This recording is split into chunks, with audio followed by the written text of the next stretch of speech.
कुरुक्षेत्र से दिनेश ने पूछा है। पूछते हैं, हम परिवार में अपनी तरफ से बहुत अच्छे रिलेशन बनाने की कोशिश करते हैं पर हमें परिवार की तरफ से अच्छा रिस्पॉन्स नहीं मिलता। ऐसे में हमें और क्या करना चाहिए जिससे हम अच्छे संबंध बना सकें? पहले संबंध को ठीक से समझ लो कि संबंध है क्या।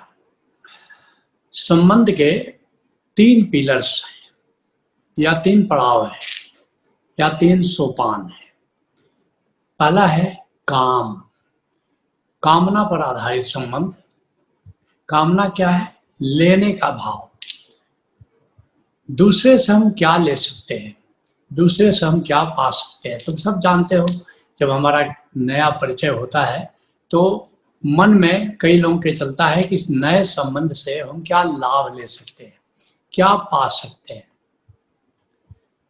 लेकिन यह कह सकते हो कि ये भाव संबंध के लिए बहुत अच्छा नहीं है। और दूसरा छोर, दूसरी अति है, वह है प्रेम, अर्थात देने का भाव। देने का भाव, जिस भाव में हम अपने प्रेमी के साथ होते हैं, जिसको हम श्रद्धा करते हैं उसके साथ होते हैं, जिसको हम प्रेम करते हैं उसके साथ होते हैं। हमारे अंदर ऐसा लगता है कि जिसको हम प्यार करते हैं उसको हम क्या दे दें। ये देने का भाव तुम सबको पता है। माता पिता हैं हमारे, हमारा कोई जिसको हमने प्रेम कभी किया या करते हैं, हमारा गुरु है, तो हम देने का भाव पूरा रखते हैं। वो तो उत्तम कोटि का संबंध प्रेम है। और मध्यम कोटि का संबंध है, जैसे हम परिवार में अक्सर जीते हैं, कुछ लेना भी है कुछ देना भी है। जैसे पति पत्नी का संबंध है कि पति ये बाहर कमाता है और घर परिवार के पोषण के लिए हमें देता है, काफ़ी कुछ आर्थिक सहयोग देता है। और गृहिणी घर संभालती है, बच्चों को संभालती है, घर का रखरखाव केयर करती है सबका। तो कुछ पति देता है, कुछ लेता है, कुछ पत्नी देती है और कुछ लेती है। तो करीब करीब देना लेना 50% के आसपास समझ लो। तो इसको कहेंगे ये संबंध पर आधारित है। तो काम है, बीच में संबंध है और तीसरा प्रेम है। परिवार एक संबंध है। तो अब तुम पर निर्भर करता है कि तुम काम वाली दृष्टि रखते हो, लेने वाली दृष्टि रखते हो या देने वाली दृष्टि रखते हो। अगर तुम स्वार्थ की ओर जा रहे हो, ज़्यादा लेने का भाव है, तो निश्चित तुम्हारा संबंध अच्छा नहीं होगा। लेकिन अगर इसको प्रेम पर आधारित करो, देने पर आधारित करो, अर्थात एक सम्यक दृष्टि रखो। सम्यक दृष्टि का क्या अर्थ है कि वर्तमान परिस्थिति में हम क्या कर सकते हैं। सामान्यतः हमारी दृष्टि क्या होती है कि दूसरा क्या करे हमारे लिए। ये काम हुआ, काम पर आधारित हुआ क्या कि दूसरा हमारे लिए क्या करे। और तुम सब जानते हो, अधिकतर लोगों की दृष्टि यही होती है। संबंध जिन जिन से हमारे संबंध है, परिवार में हमारे संबंध है, समाज में हमारे संबंध है, तो हम शिकायत से भरे रहते हैं कि दूसरे को हमारे लिए क्या करना चाहिए, क्या नहीं करना चाहिए। लेकिन सम्यक दृष्टि का मतलब हुआ कि हम दूसरे के लिए क्या कर सकते हैं, अंडर द सर्कमस्टांसेस हम अब क्या कर सकते हैं। स्व केंद्रित दृष्टि ही सम्यक दृष्टि है। तो पहली बात मैं ये कहना चाहूँगा कि अगर अपने परिवार में आप मधुर संबंध चाहते हैं तो ये सोचना बंद कर दीजिए कि मेरे माता पिता को मेरे लिए क्या करना चाहिए, मेरे पति को, मेरी पत्नी को मेरे लिए क्या करना चाहिए, मेरे बेटे को मेरे लिए क्या करना चाहिए। इस दृष्टि का आप त्याग कर दें। आप इसके बदले एक सम्यक दृष्टि रखें कि हम अपने माता पिता के लिए क्या कर सकते हैं, हम अपने पति के लिए क्या कर सकते हैं, हम अपनी पत्नी के लिए क्या कर सकते हैं, हम अपने बच्चों के लिए क्या कर सकते हैं। तो एक सम्यक दृष्टि अपनाइए, स्व केंद्रित दृष्टि अपनाइए, जिसके लिए गौतम बुद्ध कहते हैं न परेशम विलोमानी न परेशम गतागतम। दूसरे का दोष मत देखो, दूसरे को क्या करना चाहिए क्या नहीं करना चाहिए इसका चिंतन मत करो। अतनो व अवेख्यो कतानी अकतानी च। तुम अपने को ही देखो कि वर्तमान परिस्थिति में हमें क्या करना चाहिए, हमें क्या नहीं करना चाहिए। और यह स्व केंद्रित दृष्टि करीब करीब 20% तुम्हारे संबंधों को मधुर बना देगी। दूसरी बात है कि ये संसार जो चलता है ये प्रतिध्वनि के नियम से चलता है, लॉ ऑफ इको जिसको कहते हैं। अर्थात जो तुम संसार को देते हो 1000 गुना संसार लौटा देता है तुमको। जैसे किसी पहाड़ की चोटी पर खड़े हो जाओ और आवाज लगाओ ओम ओम राम राम, तो 1000 ध्वनियां लौट करके आती हैं तुम्हारी तरफ। तो जो तुम संसार को देते हो, मुश्किल ये है कि हम ये तो चाहते हैं कि सारा संसार हमें सम्मान दे, लेकिन हम सम्मान देने के लिए पहल नहीं करते हैं। एक राम वृक्ष मनहर कवि हुए, बड़े अच्छे कवि हैं, कहते हैं तन की औषध तो मिल जाती है लेकिन मन के दंशन की दवा नहीं मिलती है। अपनत्व चाहिए तो बाहें फैलाओ, खिड़की खोले बिन हवा नहीं मिलती है। हम चाहते हैं कि ताजी हवा का झोंका आए और हमारे हृदय में प्रवेश करे, और अपनी खिड़की अगर तुम नहीं खोलोगे तो कहाँ से झोंका आएगा। तो जो तुम देना चाहते हो, जो तुम पाना चाहते हो, उसको देना शुरू करो।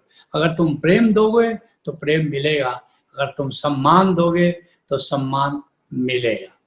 जो तीसरी बात कहना चाहूँगा कि देखो ये एक हकीकत है, एक रियलिटी है कि हमारे परिवार धन केंद्रित है, धन केंद्रित है। परिवार में जो धन अर्जित करता है लोग उसका सम्मान करते हैं। गांव में हमने देखा, लोग कहते हैं कि कमाऊ बेटा है। जो धन अर्जित करता है, तो शंकराचार्य ने बड़ा मजाक किया है कि जब धन अर्जन में जब तक सक्षम तब तक तुम सबके हो प्रियतम, जब धन ही नहीं परिवार कहाँ, जब सूखा जल तो ताल कहाँ। तो ये एक ये है कि जैसे मान लो सरोवर जल से भरा है तो सरोवर है, और नहीं अगर पानी नहीं है तो गड्ढा है।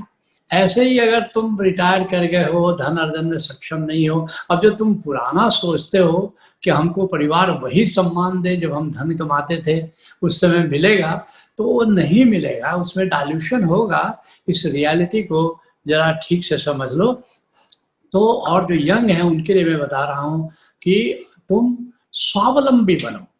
अगर तुम स्वावलंबी नहीं हो तो परिवार की नज़र तुम्हारे प्रति वह नहीं होगी जो उन लोगों के प्रति होती है जो स्वावलंबी होते हैं, जो अपना धन अर्जन खुद करते हैं, अपने को भी संभालते हैं और किसी को मदद करने की स्थिति में भी होते हैं। तो स्वावलंबी बनो। और फिर चौथी बात, संबंध 4 प्रकार के होते हैं। स्टीफन आर कावे ने बहुत सुंदर ढंग से इसको समझाया है 7 habits of highly effective people में। पहला संबंध है विन लूज, हम जीते और तुम हार जाओ। दूसरा है लूज विन, हम हार जाएं तुम जीत जाओ। तो हारते हारते वहां पहुंच जाओगे कि तुम्हारे पास कुछ बचेगा ही नहीं। और अगर केवल जीतने की हमेशा कोशिश करोगे तो फिर लोग समझ जाएंगे कि आदमी बड़ा स्वार्थी है, तो तुमसे कब तक संबंध बनाएंगे। और तीसरा है लूज लूज, हम भी डूबेंगे सनम और तुमको भी ले डूबेंगे, तो फिर कौन कब तक तुम्हारे साथ रहेगा। लेकिन चौथा जो संबंध है विन विन, हमारी भी जय जय तुम्हारी भी जय जय, लोगों को भी जिताओ और स्वयं भी तुम जीतने का प्रयास करो। 51% दूसरों का ख्याल रखो जिसे तुम डील कर रहे हो, और लेकिन 49% अपना भी ख्याल रखो। ये बात तब जाकर देखो लॉन्ग लास्टिंग एक रिलेशनशिप होता है, चाहे परिवार हो, बिजनेस हो, कुछ भी हो। और 5वीं बात, स्वयं खुश रहो, स्वयं खुश रहो। मुश्किल ये है कि हम पत्नी को खुश रखना चाहते हैं और स्वयं खुश नहीं है, तो पत्नी क्या खुश होगी। पत्नी चाहती कि पति मेरा खुश रहे। अरे भाई तुम उदास उदास रहोगी, तुम मुंह लटकाओगी तो पति कैसे खुश रहेगा। बिलासपुर का एक परिवार मेरे पास आया, कुछ होम्योपैथी का मुझे शौक है तो इलाज किया आया, साथ में एक लड़की भी थी। पत्नी ने कहा बताइए, पत्नी कहा नहीं मुझे कोई प्रॉब्लम नहीं है, हमारे पति बड़े दुखी रहते हैं, इनको जरा देख लीजिए। मैंने कहा पति से कि भाई बताओ क्या तकलीफ है।